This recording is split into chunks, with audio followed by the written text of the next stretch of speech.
Okay, so I hope this comes out okay. We'll see how it goes. So I'm going to make a little square of cloth from yarn in the crochet, and I'm just using this color because that's what I've got right here, and I've got a size 8 hook or 5mm, and I think this is like size 4 yarn. It's just Walmart Super Saver, the cheap stuff. Anyway, what I'm going to do is, first of all, I'm going to make a slip knot, and the way you do that is like move the yarn over it like that and make a loop, and then you fold the loop over until you got like a cross inside the loop, and then you put your hook in there and grab that and pull it through, and now you've got a slip knot.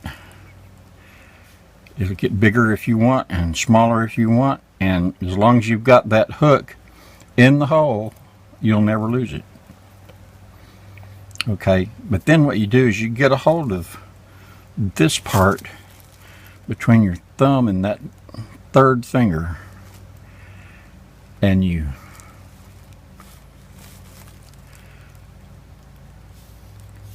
go from the back side and pull the yarn through with the hook, and just keep doing that. Now the hardest part of this is the first few rows, because there's very little to hold on to, but if you just persevere, you'll get it. So notice that I'm kind of going around the left side of that yarn and pulling it back through. I tried going from the right side, and that seemed to be the most logical and just the right way for me to do it. But you know what? I found out that I could make those stitches consistent when I did that. So I do it this way now, because that works great, and it makes the stitches very consistent.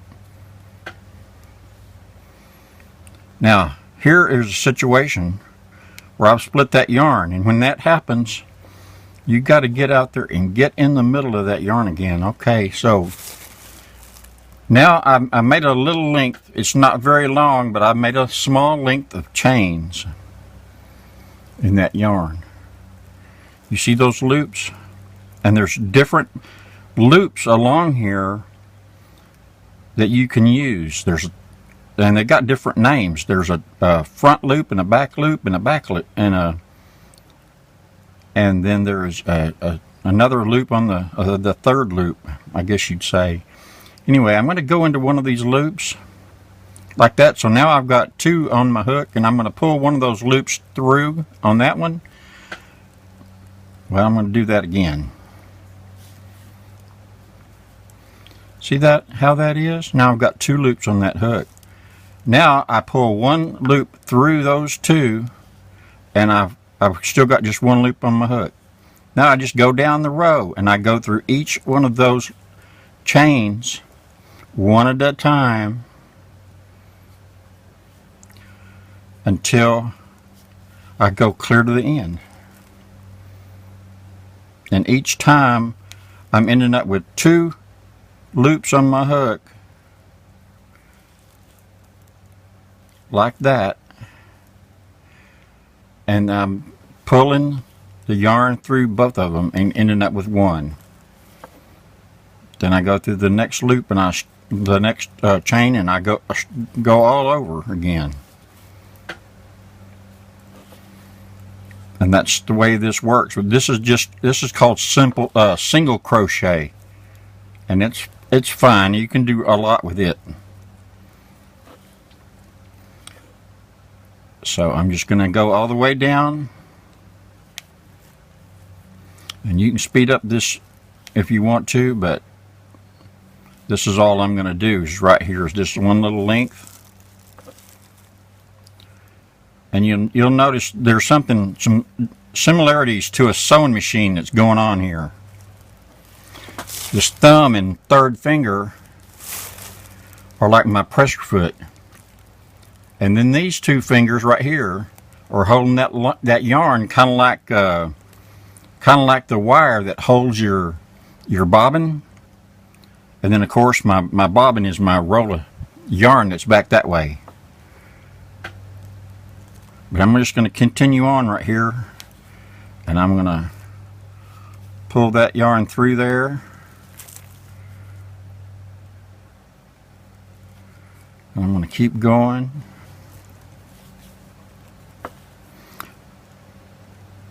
And you'll notice that it looks like this little fabric that I'm making is kind of getting twisted, but that's okay, because it'll come untwisted later.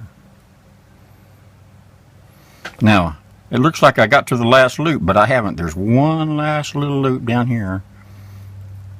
And sometimes you have to fudge to get in there.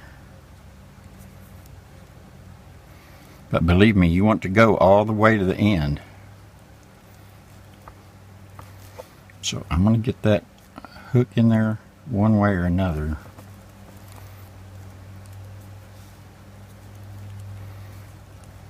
And there it goes.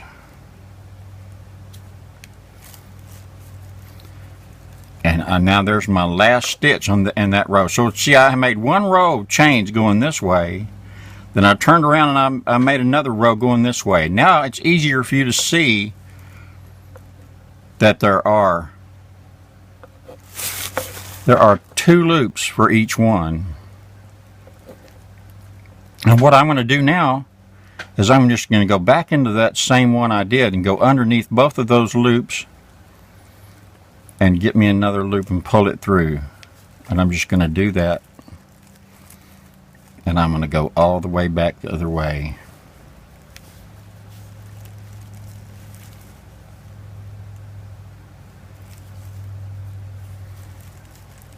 Now I'm not counting stitches. I'm not even going there. That's a whole nother world.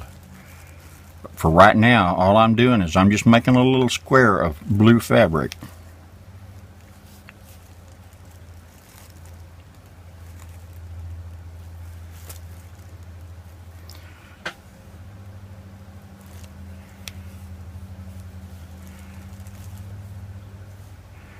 And each time you make a stitch, you're adding to that row's worth of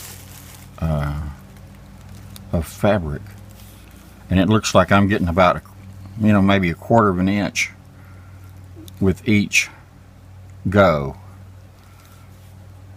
Oh, wait a minute here, what's going on?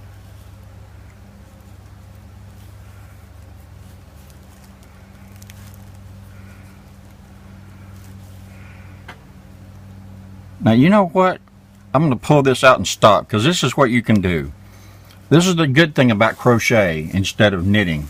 You can pull that last loop out until it's so long there's no way it's going to pull out. And you can put everything down and walk away. And you can go and do something else and come back. So that's what I'm going to do, because I want to get rid of this tail. See this piece of yarn sticking out here? Now you could just cut it off, but I think it's better to weave it through and make it disappear. So that's what I'm going to do, is I'm weaving my hook through these hoops, and then I'm going to pull through each one of them. I'm going to pull that through there, and then I'm going to pull it through this hole, and then whoops, I missed part of it.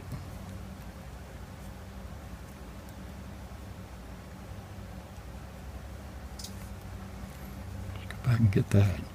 You know what? I might just cut that off right there.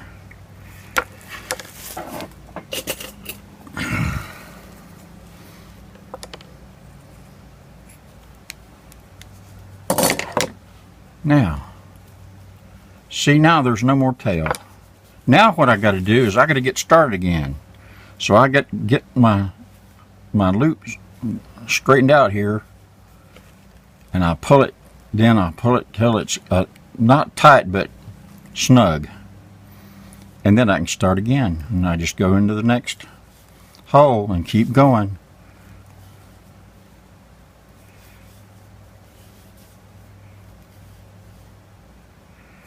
And make sure you get this last one each time. When you get to the end, you got to get that last loop.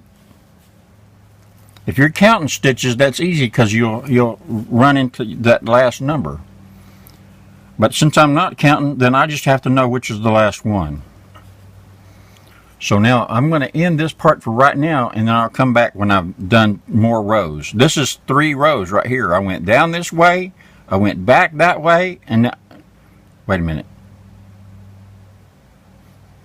I went this way, then I went that way, then I turn around and come back this way.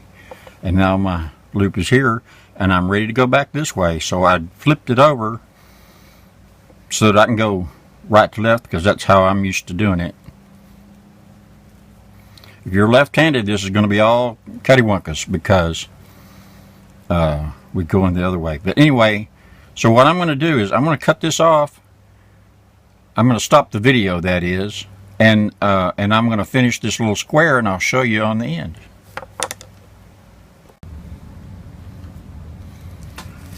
Okay, so here it is. This probably looks like it's shifted, but here I have paused the video, and I've made several more rows here, and I'm going to make one more right here so that you can see what's going on.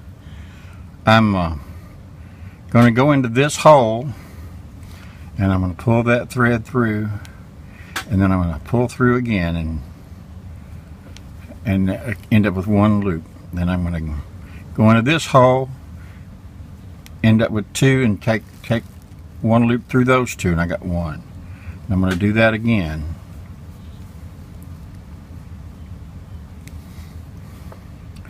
And you need to consider, you know, you should make a chain of stitches first and kind of study those stitches and see what does it really make up to make those stitches. There's a row. If you look at it like this, it's kind of like 2 pieces of thread coming together, but there's actually 2 loops there, and you go underneath both of those into that hole, underneath both of them, and you pull the thread through it, and then you come back and you pull the thread through those 2. And that's what I'm doing. I'm visualizing those 2 loops, and I'm putting my needle through those and then pulling it through, and like that. If you look closely at that hook, you find out that it's not really pointy. It's kind of dull or rounded, and the part coming back, although it's kind of pointy too, it's also rounded so that it doesn't snag. And so that's what we're doing, is I'm just like kind of aiming that to go through that hole, and then I'm aiming the bottom part to come back through the hole, and then I'm doing it all over again, over and over and over again. And then when I get down to the end down here, now let's say that this was really a lot more stitches and a lot more rows, then what I would have done is I made myself a little mini baby blanket right here. Okay, so let's say that this was not this little bitty piece of fabric that is only, you know, 3 or 4 inches wide and 3 or 4 inches long, but let's say that I had made it 30 inches long and 40 inches wide, or 40 inches long and 30 inches wide, or whatever length I wanted to make that blanket out of. Or let's say I was making a pot holder, or if I was making a dishcloth, or whatever it was that I was making, then I got to the end of it, and this is the size that I wanted. Okay, so what am I going to do? I'm going to take my scissors. I'm done with it here. I got me a loop out here. I'm going to take some scissors. I'm just going to cut that off. The next thing you do is you put this end through that last hole and pull it tight. Now you got another tail to get rid of. Well, that's kind of a long tail, so I'm going to snip that back a little bit. And I'm going to do like I did before. I'm just going to go in, weave my hook through all of these other holes until I get up there where I'm at on that piece of tail, and I'm going to pull that tail all the way through that fabric in different places, and it's just going to weave it through. And you can do this one hole at a time, or you can do it, try to do it like I'm doing it. I maybe mess it up. Yep, I kind of did. Okay, so you can pull it out. So, but you can pull it one hole at a time if you want. Just however you want to do it. Just weave it through there, because it's already tied in a knot down at the end down there. It's not coming undone. You just pull it through you want. Now, if you want to, you can go angle-wise. You can pull it this way.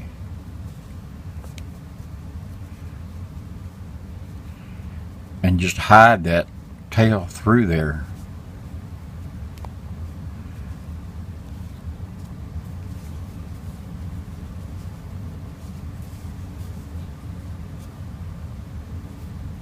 You know what? That doesn't look right. Okay, so I'm going to do it one at a time then.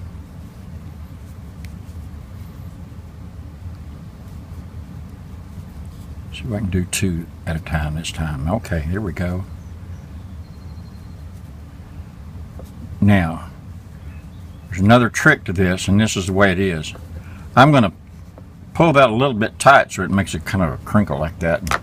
You can get different effects doing that stuff, but all I'm going to do is I'm just going to snip it, and then I'm going to kind of block this a little bit and make it more square looking. And I challenge you to find that tail is gone. Okay, but here's the next thing that you need to learn, and that is that the stitches that go this way, you can see that there's two of them, two loops that make that stitch. So here I've got stitches, and you want to count stitches. 1, 2, 3, 4, 5, 6, 7, 8, 9, 10, 11, 12. Is that 12 stitches, I guess, across? Okay, and then how many rows did I do? I did 1, 2, 3, 4, 5, 6, 7, 8, 9, 10, 11, 12, 13. I did 14 rows of 12 stitches each. Well, what you need to do is get where you can do that consistently, where they're all as much the same as you can possibly get them, and then well, there's that tail right there, and I can get rid of it. And if you get them consistently, that's the most important part, or a very important part. You get those stitches consistent, and then what you can do is measure how many stitches to an inch do you get with the same kind of yarn, the same kind of a hook, and the mood that you're in, and everything else that could control that. How many stitches do you get across, and how many rows can you get up, so that you can know, oh, if I need to make a 30-inch blanket, I need to put in 240, no, let's see, what would that be? 120 stitches long. So I'd make a chain of 120 stitches long, and then if I wanted it 40 inches deep, I would make enough rows to make 40 inches. Now 120 chain seems like it's a long chain, and it kind of is, but after you start working it, you realize it's not that long. You can do it. It just takes persistence and patience, and you can do anything with crochet. Now, there's other things that you can learn how to drop stitches and learn how to gain stitches so that you can make different shapes. But this is the main thing to do, is to first start out with little squares like this, because if you can make little squares like this and you can count how many stitches it takes to go across in a certain length and how many rows make a length, then you can make a width. Then you can gauge what you're doing. You can make your own patterns, and you can come up with a deal to make whatever shape you want. If you want to make a cylinder, you know, you can take yarn and go through these holes and make a cylinder out of that, so that you could make whatever you wanted out of it. And there's other techniques for doing that too. There's another thing called in the round, and I'll talk about that some other time. But this is so I guess I'm going to end this video and say this is the first thing to do, is learn how to make little squares like this. Well, first you got to learn how to make chains. Once you get where you can make chains consistently, then you make little squares like this, and then you can do most anything. Okay, so I'll see you later.